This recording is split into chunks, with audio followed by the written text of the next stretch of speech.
welcome to the fourth episode of the Pepper Podcast. For those who are returning, welcome back. And if you are new, the Pepper Podcast covers a wide range of spicy events that occur in our daily lives. Two high school students tackle heated topics through discussion. I'm your host, Jay Mehta, and joining me is my co-host, Indy Watanaskanpan. And today's topic will be covering pollution and how the increased consumeristic tendencies have led to hazy skies, declining academics, and the destruction of the natural ecosystem. According to the CDC, 91% of the world's population lives in places where air pollution exceed WHO guidelines limits. Yeah, so I think it's important to mention that, air pollution is not the only kind of pollution, right? There's Yeah. like water pollution, noise pollution, light pollution, land pollution, radioactive pollution, Hmm. etc. And uh, the most prominent issue is definitely air and land pollution Definitely.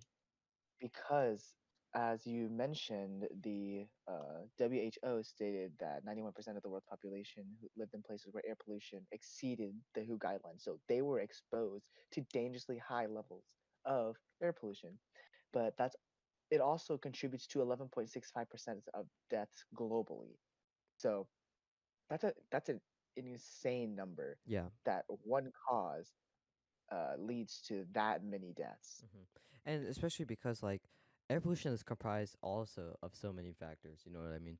So, Yeah, for example, just for background, I guess a part of air pollution is photochemical smog, in which NOx's or like nitrous oxides react with yeah, ozone, which is split up by ultraviolet light in the atmosphere, yeah, which with ultraviolet light creates a photochemical smog, and something that was seen, which which forced people to create laws about it in legislation was the Great Smog of London in yeah, 1952, yeah. which caused many deaths due to hazy skies. Um, and so that really opened people's eyes up to um, how photochemical smog was a very detrimental factor and how it needed to be limited as much as possible. And we've had, advancements in technology that has reduced the impacts of, NOx production, things like that. But it's still a very prevalent issue in our society today. Yeah, I agree. And I think that was really a turning point for the world, or especially England, but like Hmm. for legislation to focus on more regulations and more safety when it comes to pollutants, because this was one of the most major pollutant caused deaths, like mass deaths that has ever been recorded. And I think it's really an important moment that made us realize that we need to take responsibility for the things that we're doing, Hmm. you know? And yeah, and it's not just smog because it can lead to like I remember this morning driving to my school. I was listening to NPR and they were talking about an oil spill with a Hmm. pipeline in the Amazon. And I also saw footage of it after I got back from school, Hmm. and it was really bad. Like there was oil spraying everywhere, all over the land, going into the rivers, and that oil not only destroys the environment and it's super hard to clean up for the animals, but since it's polluting the river and the natural land and resources around it, Hmm. the native and indigenous people living in the Amazon have to struggle Yeah. through through production that an extraction of oil that is illegal, pretty much illegally going through Yeah. their own sacred territory. And that creates a And lot of I know, pollutions. I forgot to yeah, mention, like noise exactly. pollution as well. Yeah, because like you're mining for the oil and you're mining to Hmm. get the pipeline. But like I know that before this, there was the indigenous peoples of the native Amazon. They actually filed a lawsuit against the big oil, and not exactly sure how that went or what the final verdict was, but I know that they did, and that is. I would not be surprised if we saw another one soon Yeah. because this was a pretty major oil spill. It's funny that you mentioned that, because this is not an oil spill, but we just recently Britain is acquiring a new oil rig facility, and so instead of that, people have asked to find alternatives to energy instead of investing their money in more oil. Hmm. But yeah, it just creates a lot of pollutions, noise pollution, Yeah. air pollution, and water pollution. There's a lot of things that happen with that. But another factor that I'd like to talk about specifically is because like a lot of pollution that's happening, like I can list like the deaths. So like number one is high blood pressure, and then number Hmm. two is smoking, and number three is air pollution, with Yeah. 10.85 million, 7.69 million, and 6.67 million. So it's not that high of a number, or so it's not that low of a Hmm. number, right? It's Hmm. very prevalent um, in our society, but what's mainly affecting it is the people who are dying is mainly attributed to low to middle income countries. And so there is a big divide between um, underdeveloped nations and developed nations, where Yeah. these underdeveloped nations are not having access to cleaner fuels and things like that. Where, for an example, like 2.6 billion people primarily rely on polluting fuels and technologies for cooking, and so that's something that's you know it's very prevalent because we can't really do anything about it unless they have access to the resources, but they just we are not giving it to them, or they're not able to get that themselves. And so um, there's this pocket where we're in, where we're not able to uh, like, even if we reduce ours, which is not really happening, if we reduce our pollution, there's other countries that are polluting a lot more due to their lack of cleaner fuels and things like that. Yeah. And I think another important thing to mention when it comes to health and pollution and lower income developing nations is that like even like more developed nations, like Hmm. if you go to China, because obviously the urban sprawl in those areas is like Thailand, for example.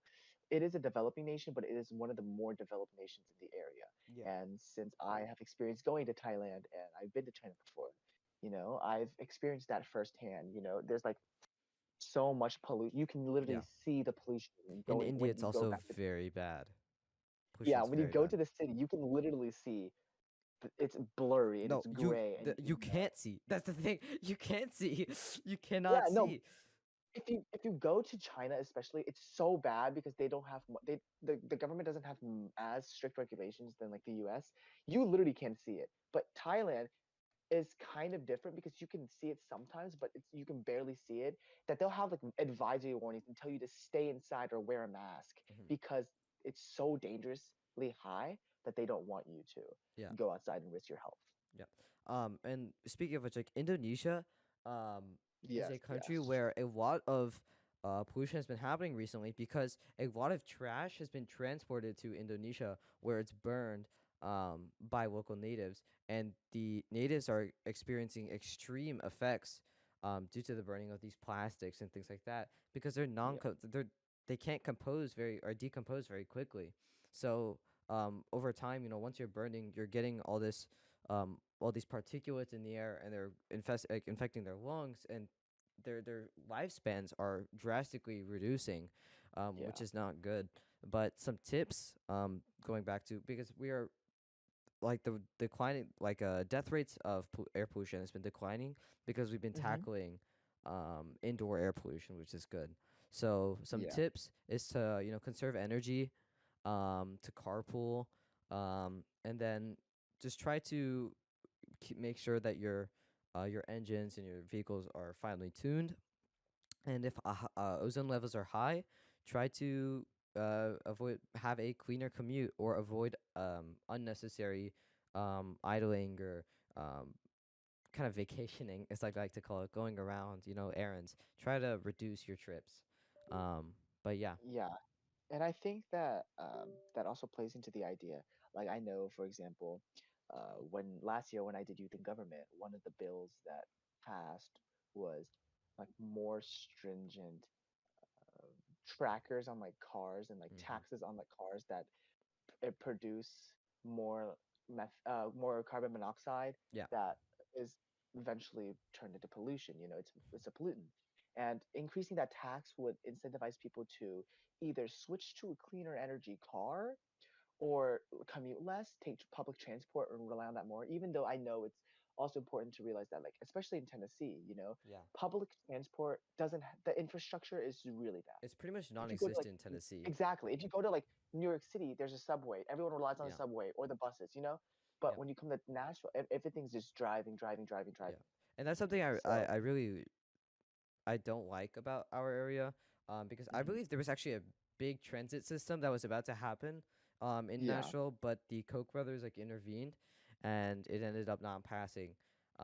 yeah, But something that, like, I saw a video in my AP environmental science class where hmm, there was a street full of cars, and so yeah, what they did, it was like, this is with like 100 people, let's say, and then they took those 100 people and they put them, like, let's say, let's take these car, and like, by the way, the entire car lot was full, and they said, let's put these yeah, people in buses, and the size literally decreased from the entire thing being full to filling 3 buses up.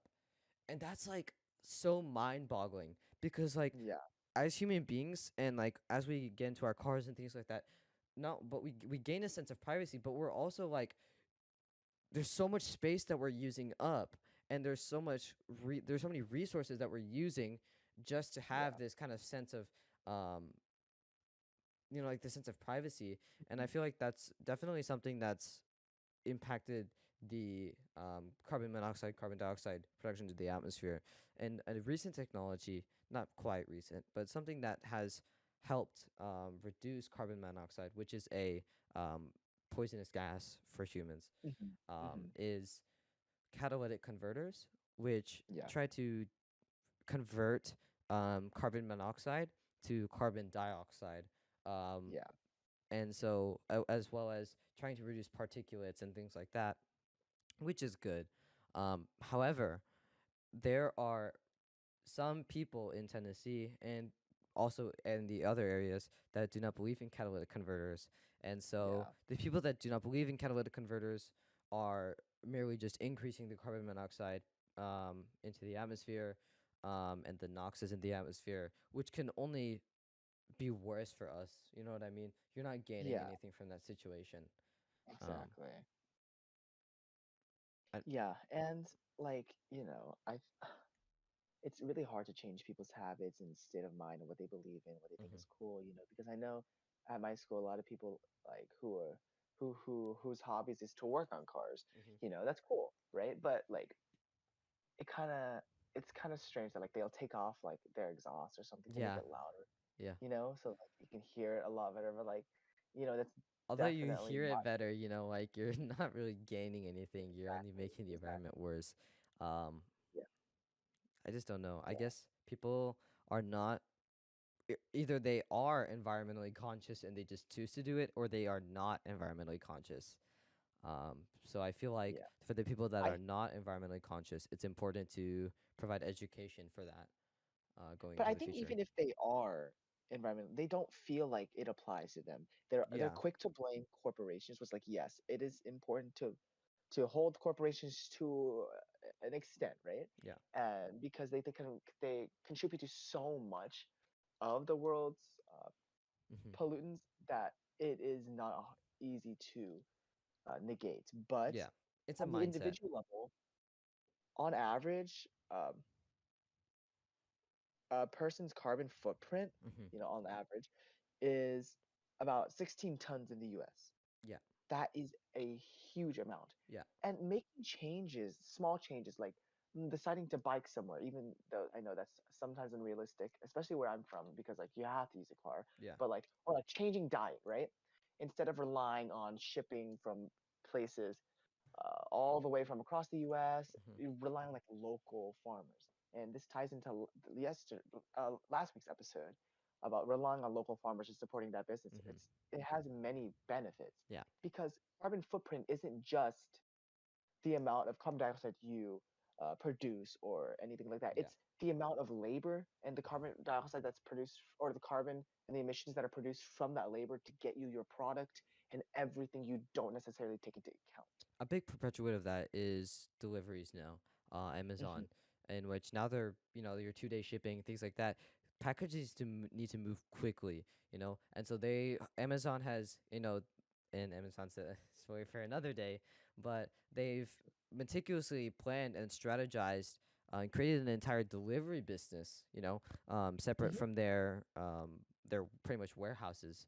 And Yeah, now that the amount of fuel that it takes to get that package from A to B has eh, exponentially increased to the high volume of I cars agree. and planes and things like that, that Hmm. we've shied away from better alternatives, which Yeah, is it's sad to hear, but I hopefully they have their catalytic converters on there. um, yeah, but yeah. I guess Hopefully, tying it into pollutants, like public transportation is something that's so helpful, specifically because, and especially if like I get in a rural society, it's very difficult because everything is a lot broader, compared to the yeah, city, where the city is a lot yeah, smaller, thing you yeah. can walk, and things like cars are pretty much impossible. Hmm. But trying to make a, or at least a better for the environment, kind of transportation system would be pretty helpful, in order to Yeah, decrease pollution. yeah. I agree. Let's see. I think one other important thing that comes from just not majority is air pollution. So let's just start with talking about air pollution for now. Is acid rain, and Mm, what is acid rain, right? yeah. So it it's pretty much like any form of precipitation with acidic components. Mm-hmm. So like sulfuric or nitric acid that is in the air, which is converted because of the pollutants, Yeah. and it can wreak havoc on buildings. It can wreak havoc on the ecosystem and the plants and crop yields. And it's not something that we hear a lot. We hear acid rain, but we don't necessarily know to the extent at Mm-hmm. which acid rain destroys systems. Yeah. And like the acids are created from your noxes and your soxes that are Mhm. released from Yeah, man-made or anthropogenic activities.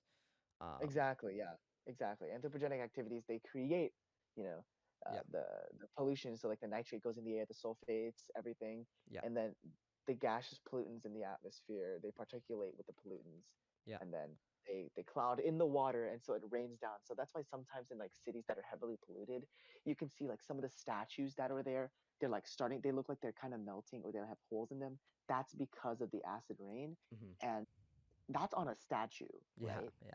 That imagine what it do to biological matter. Yeah. It Yeah. destroys and kills it. Yeah. And so that might not seem like a big deal to you, like, oh, what's the big deal? It's rain, right? But you can see when you see those effects in grocery stores, you don't get the same amount of groceries. Everything's more expensive. It's because of that, and you're doing detriments to the farmers. Mm-hmm. Yeah. Acid rain is definitely something that mainly is anthropogenic, meaning that it can be limited. But again, your SOxes are generated from the burning of fossil fuels and things like that, while your Yeah. NOxes are generated from the movement of vehicles and things like that. So Yeah. you have two different areas. You have two different sources Mhm. of these perpetuates that create your acid rains, and they're in two different areas that are vital, to human um, Yeah. movement and ideas, and they're major fuel sources. Um, so it's very difficult to limit both. Hmm. I think slowly with time, things can change. We are moving into a more electric era going on right now. And hopefully, we can create better alternatives, or we can embrace alternatives because we have tons of alternatives to energy. Just Yeah. something that I should also mention is that electricity isn't always what you think it is. You know what I mean? Like Hmm. Tesla, it is all electric, and that is better than for the environment. But the energy required to, um, to I guess Get charge the your Tesla is yeah. mainly generated by fossil fuels. That is Hmm. created by fossil fuels, which spins the turbine, goes to the transmitter, generator, goes to the power lines. Yeah. But And it still causes so much, you're still yeah. generating um fossil fuel like production even though you're generating electricity, right? So just thinking that way still doesn't, make you think that you're going net zero. There's still a carbon footprint that's going on. Yeah, and it's not just to charge it. It's to literally manufacture the car and get the Hmm. batteries. because I know people who have electric cars and they're saying like we have to change our battery every like 3 4 years, every 5 years, Mm-hmm. and they're not expensive, and they are also not expensive to produce. They're not environmentally friendly to produce, and so it comes to the mindset is like which one am I genuinely going to use more, and am I going to get the most money out of, and am I going to get the most usage out of, and am I going to get the most like sustainability out of? Yeah, yeah. And And that's then something I think people should go ahead. that like before they make the decision like, oh, I want an electric car, oh look, I'm environmentally conscious. Not necessarily. Yeah. You might have the best intentions, but that might not be the reality. Mm-hmm. And then I guess if you want to deviate, we can talk about something like noise pollution. And noise pollution, there's so many pollutions, water pollution, noise pollution. Yeah, But I feel like I noise agree. pollution is one of the more, um, it's less talked about. Hmm. Though it affects so many people, I guess it doesn't. Whoever it doesn't affect, they just don't talk about. But once it's there up in your face and you can hear it nonstop, it's definitely annoying. Yeah, Where around like sites of high um industrial activity, and oil mining, and blasting zones and things like that. Think like when you are hmm, creating something, you have to um like a shape the area around it, right, to create whatever you yeah, want to create, and that yeah, causes noise. And so compressors as well that generate electricity, they create extreme um like high frequencies that can disrupt all the biolife, not just humans. It disrupts the yeah, biolife around exactly. it, right? Yeah, So yeah, disrupting, and also there are certain species that have pheromones that with a certain sound can act on their hormones, and they can react a certain way. And so yeah, like having those, cortisol. yeah, like there's a certain type of cricket that can happen if with a certain decibel or a certain frequency. And Yeah, so hearing that, it can disrupt species reproductive activity and things like that, which can overall decrease biodiversity. And so there's a lot of you know linked and interlocking um, cause and effect relationships between your climate change, your pollution, your energy production. There's a lot of factors that go into each area. yeah. And I think it's interesting that you mentioned like the high frequency noises, or the frequencies Hmm. that we as humans can't necessarily hear, because Yeah. genuinely have never thought of that before researching for today. Hmm. And it's not just the little bio life that lives under the ground or whatever. I know you know that, but like it's also just normal animals like birds. It's been studies have shown that they've had hearing loss that affects the way that they can fly and the way that they can hunt, and thus that disrupts the food chain, because there's the little animals and the predators and prey. They're driven away Yeah. from sources of high industrialization, Yeah. and that automatically disrupts the food chain. And it's also affects plants. It's also been shown that when exposed to high levels of noise, plants cannot absorb nutrients as well, which inhibits their growth. Hmm. And it's not necessarily something that's uh, clearly plainly obvious, but it happens. And I think that's really important, because we rely so much on plants, because it also it's like a cycle, right? Like Yeah. pollution affects the animals, which also affects plants, and plants produce oxygen for the air, and Hmm. pollution is in the air, and so it's kind of like that cycle of like Yeah. negativity. It's hard to break. Yeah. Yeah. Yeah.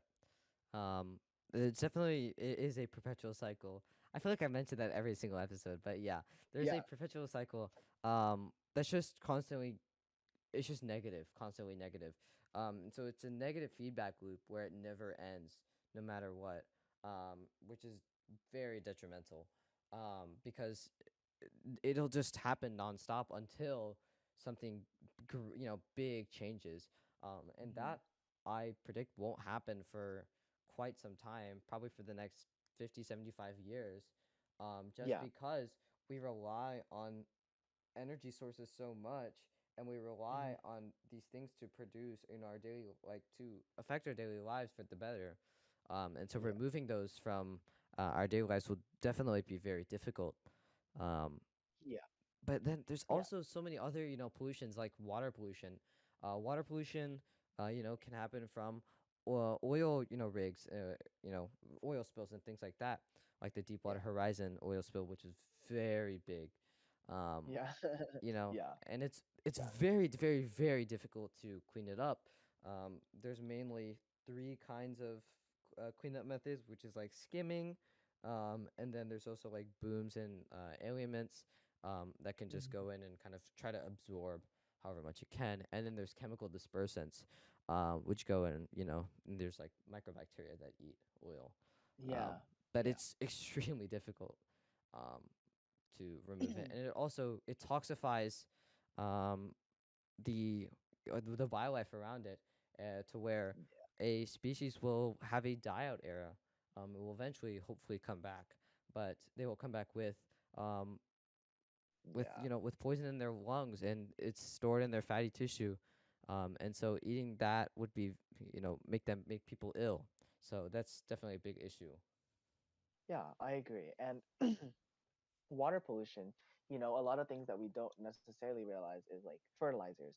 With fertilizers, they have nitrogen, Hmm. right? And it's nitrogen rich. And so when that runoff goes into rivers, Yeah. which go down to lakes, right, which also lead to oceans, it causes something called eutrophication. Yeah. And eutrophication is when there's an excess in nutrients, say Yeah. fertilizer, Mainly which nitrogen and phosphorus. yes, which increases algal blooms, which Yes. quickly cover the entire surface, pretty much killing everything in under it, right? Hmm. Blocking sunlight, taking oxygen from the water. You might seem like, oh, but that's a good thing, right? Fertilizer in the water helps plants grow. There's more oxygen. No, that is not true, because, or should I say, there is more oxygen because yeah, there's more oxygen. So like they produce more oxygen, but it traps everything underneath and it limits the resources that they receive. Hmm. Yeah. And it also increases ocean pH, ocean acidification, coral bleaching.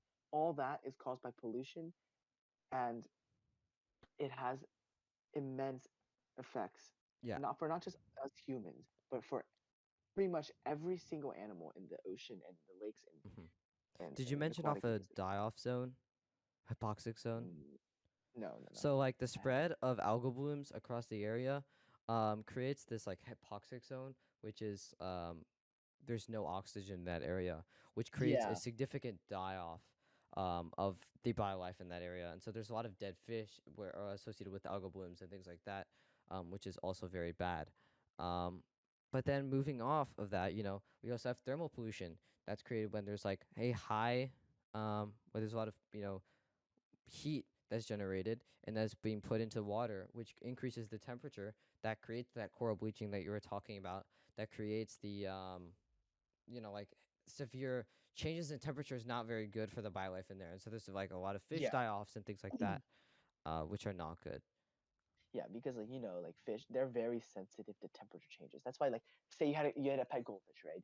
That's why you have to keep your pet goldfish at a certain temperature, and it cannot vary from that. It cannot deviate from that temperature very much. Hmm. But with thermal pollution, that increase in temperature, or that significant decrease in temperature, kills off populations of animals just like that. Yeah. And it's something that I personally have not also thought about, like thermal pollution. Like who would have thought, right? It's not something we ever talk about. Yeah. Yeah. Yeah. There's so many And variations. yeah, exactly.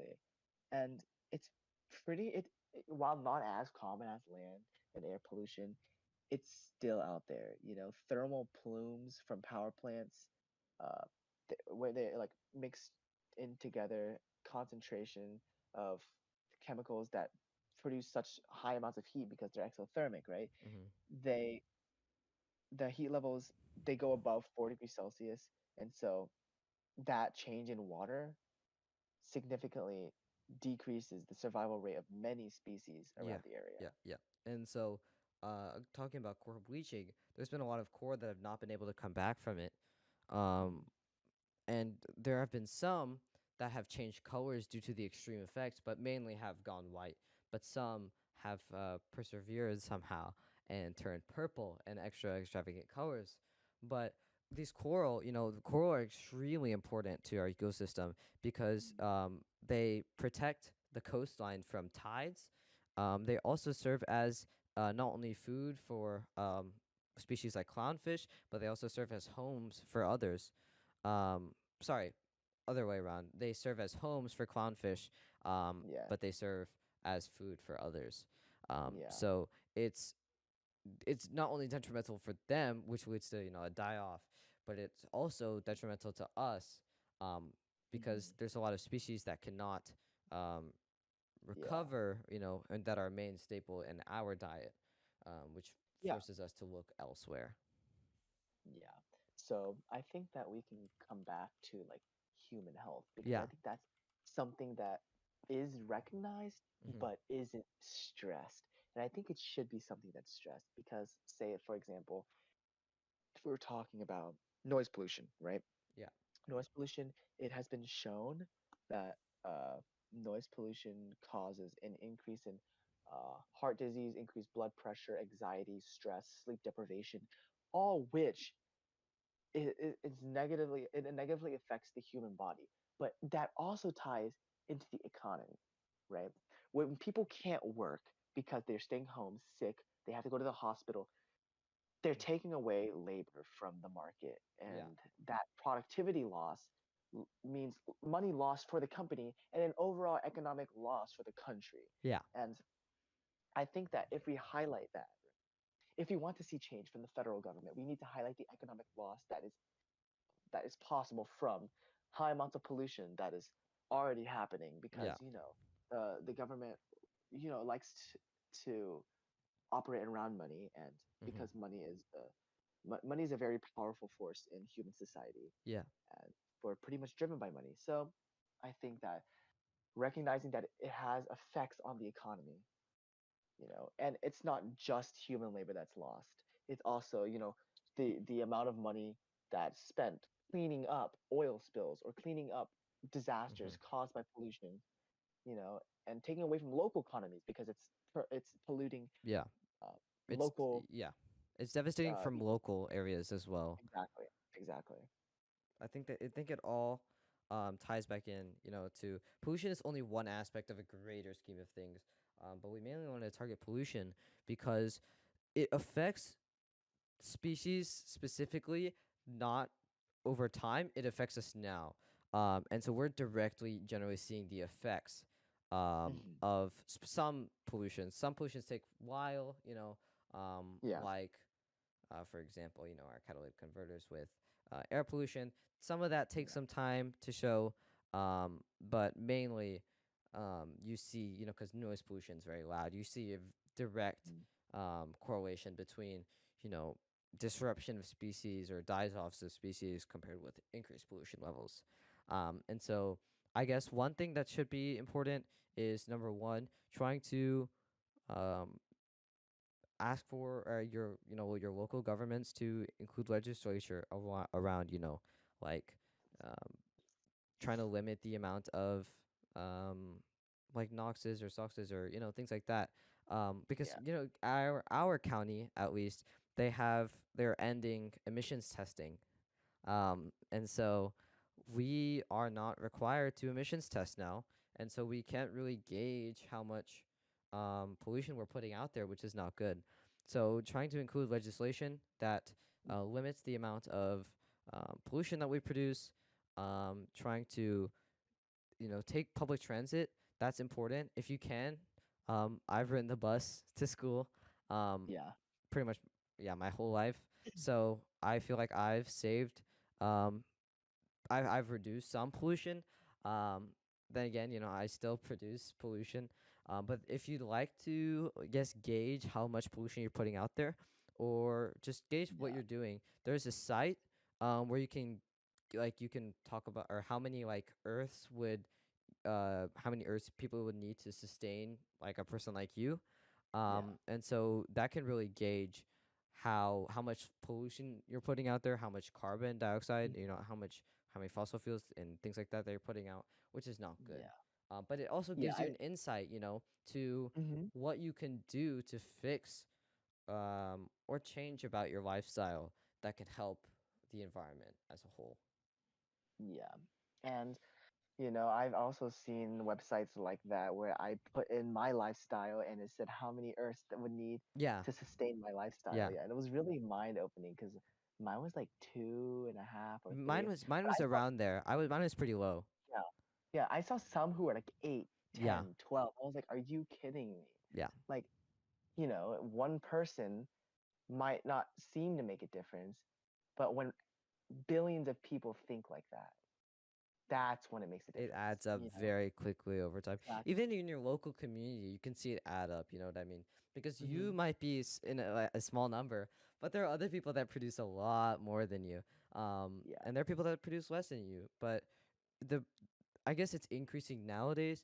But the percentage that are less than you, um, that they that produce less pollution than you is a lot rarer than people above you, Hmm. which is not good.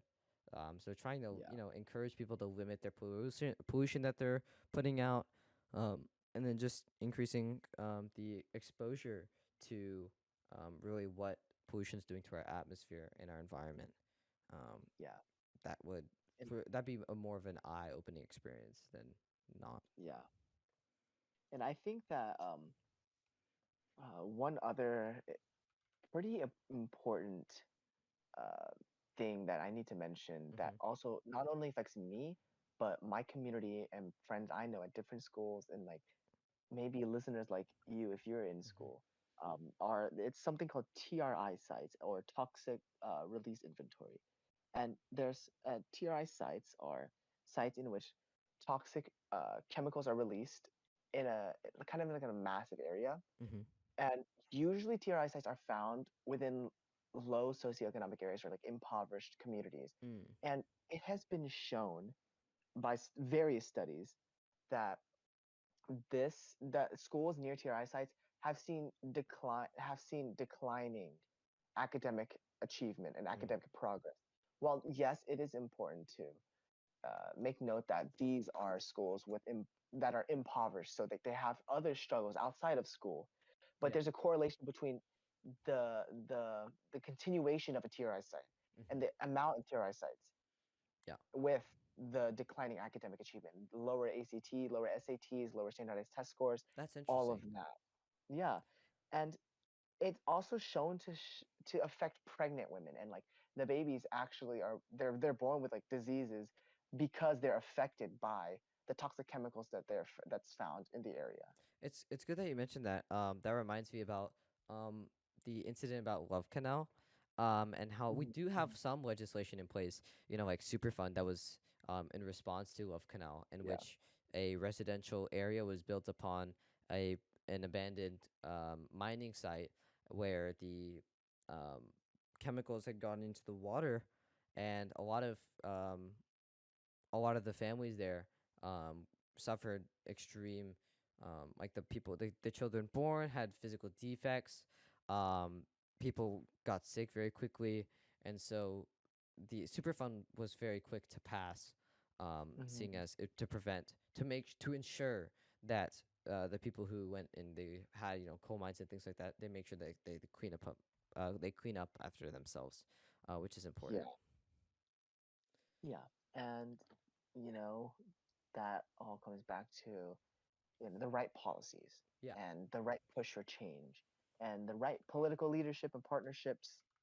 And I know that it's a really it's easy for me to say we just need to focus more on decreasing pollution, yeah. but the reality is Hmm. there are so many factors that we need to address to overall tackle the problem of Yeah, pollution. I agree. It's really hard Yeah. to There's come up so with much, a yeah, there's so solid much solution. that goes on because it's so multifaceted that Hmm. trying to pinpoint it on one specific thing is near impossible. Hmm. So trying to limit things one at a time, slowly, but slowly things will slowly, get better. But for Yeah. now, the best thing we can do is to try to limit the amount that you're driving. Try to limit your trips. Um, Try to take public transportation. If you're old enough, encourage local lawmakers to, um, I guess, just even encourage them to look around and see, just look at the air quality index and see how bad it is.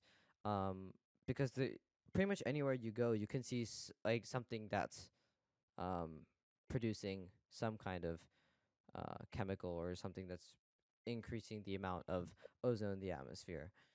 Yeah. So just looking around can definitely open your eyes up to how bad it really is in some areas. And if Mm. you are one of the few that are very environmentally aware, um, Yeah. I say great job. Keep doing that. Try to educate other people. I guess that's what this podcast is about. Trying to encourage Yeah. people to spread the word, which is important. Exactly. And I challenge all you listeners to, make those small changes, Hmm. even if it's like a small change in your daily decisions, right? Yeah. Make that conscious effort that, oh, I'm gonna reduce my meat consumption today, or I'm gonna increase my reliance on local farmers, and I'm going to, ride the bike to my local grocery store today. And it might not seem like a lot, but those changes add up very quickly. Yeah. And I often find myself thinking and reflecting on my actions, like, did I do enough today? Did I make conscious decisions that are also sustainable? Hmm. I think that's a good challenge that we should all try to adopt. Yeah. I agree. I agree. Yeah. Yeah. And with that, our discussion comes to an end. We thank you for listening and hope you'll stay tuned for future episodes. Don't forget to follow the Pepper Podcast on Instagram, Spotify, Apple Podcasts, and YouTube. Thank you. Thank you.